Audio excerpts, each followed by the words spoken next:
Druski situation, I thought was actually hilarious. You know what I mean? He came on and he was mocking mega church pastors, and he got everybody talking. And you know, with comedy, I feel like comedy is one of those things where you laugh if it doesn't apply, but then you cry if the shoe fits. You understand? If somebody's making fun of something, the people laughing are the people that aren't offended by it. You understand? Druski wasn't making fun of God. He wasn't making fun of the religion. He was making fun of the debauchery people have turned religion into, you know, and he was putting it in your face. And I think that that was genius. A lot of money spent on it, but he wasn't the first to do it. You understand? He wasn't the first to do it, and he won't be the last to do it. But what will happen is people will criticize or people will laugh, and they'll go right back into that same exact scenario, knowing how funny it is. Like, not funny in terms of ha ha funny, knowing how funny it is. Like, nah, that's funny money. You know what I mean? Yeah, why does my pastor has Christian Louis Vuittons, and why is he driving in a Rolls Royce? Why is there a car right here? Like, you know, how many millions of dollars do we need to raise for this youth center that's been supposed, like, you know, a lot of y'all talk trash about Dr. Umar, but when you really think about it, all of your pastors are doing the same thing.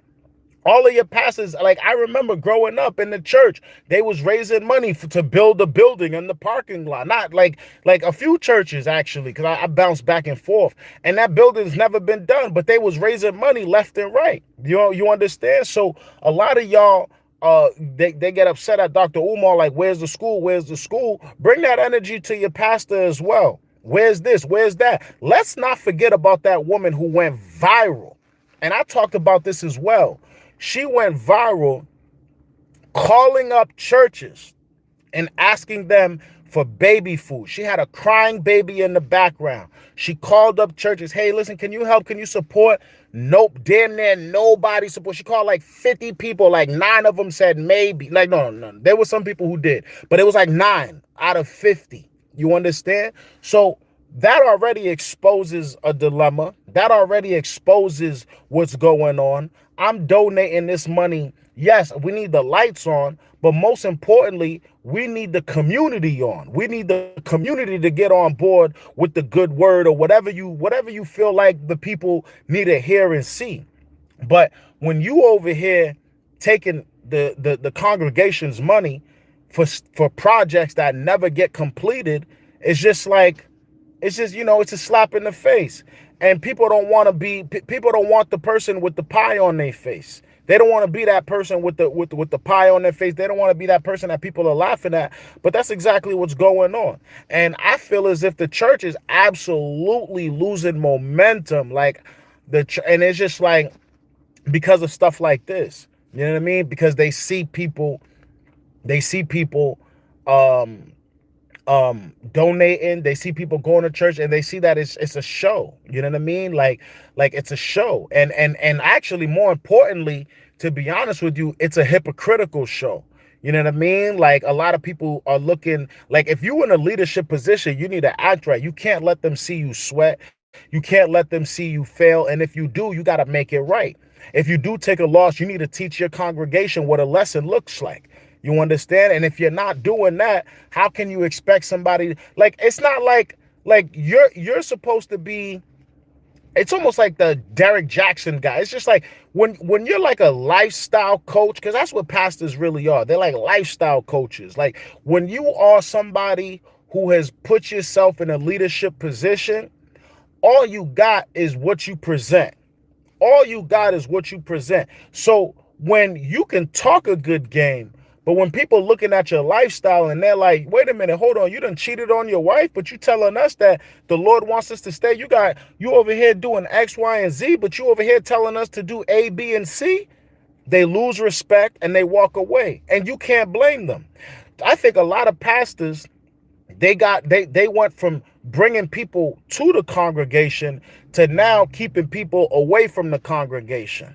You know what I mean? They went from bringing people to church to now pushing people away from church, because we all know how judgmental these pastors can be. You know what I mean? We all know how they can push people away, push people aside, make you feel like you're living a life that if you don't change it, you're going straight to damnation. So it's just like, if that's if I'm not, if I'm gonna go somewhere and you're gonna tell me how wrong I am all the time, you gotta give me a solution, or at least you gotta show me an example of how this solution will work for me. You know what I mean? Because words will only take you so far. Words will only take you so far. You feel me? We're gonna wrap it up, but before we get out of here, I want to give a big shout out to everybody that watches my content. Make sure you follow me on all platforms. You understand? We on YouTube with it. I'm dropping a video. So the schedule is this. So this is the schedule. Every other day we dropping a video. All right. So don't worry if you can't catch the lives live all the time, because they're going to be clipped up in a digestible way. So that way you can watch it and get these gems. You understand? Because this is important. You know what I mean? Like I was just talking about capitalization. Sometimes you got to capitalize on the momentum, and so that's what I want to do with these lives. It makes no sense for me to go to live for an hour and then just keep it there without you know, chopping it up for y'all so y'all can like really consume it. You know what I mean? Because sometimes people see an hour or a live stream and they're just like, okay, you know what I mean? Like that, I don't have an hour to watch this, but you might have 15 minutes, you might have a half hour. So make sure you subscribe. But the most important thing to do is to hit the bell. You know what I mean? So that way, when I am live, that means when I am live, you can be engaged and you can be in the building at the same time.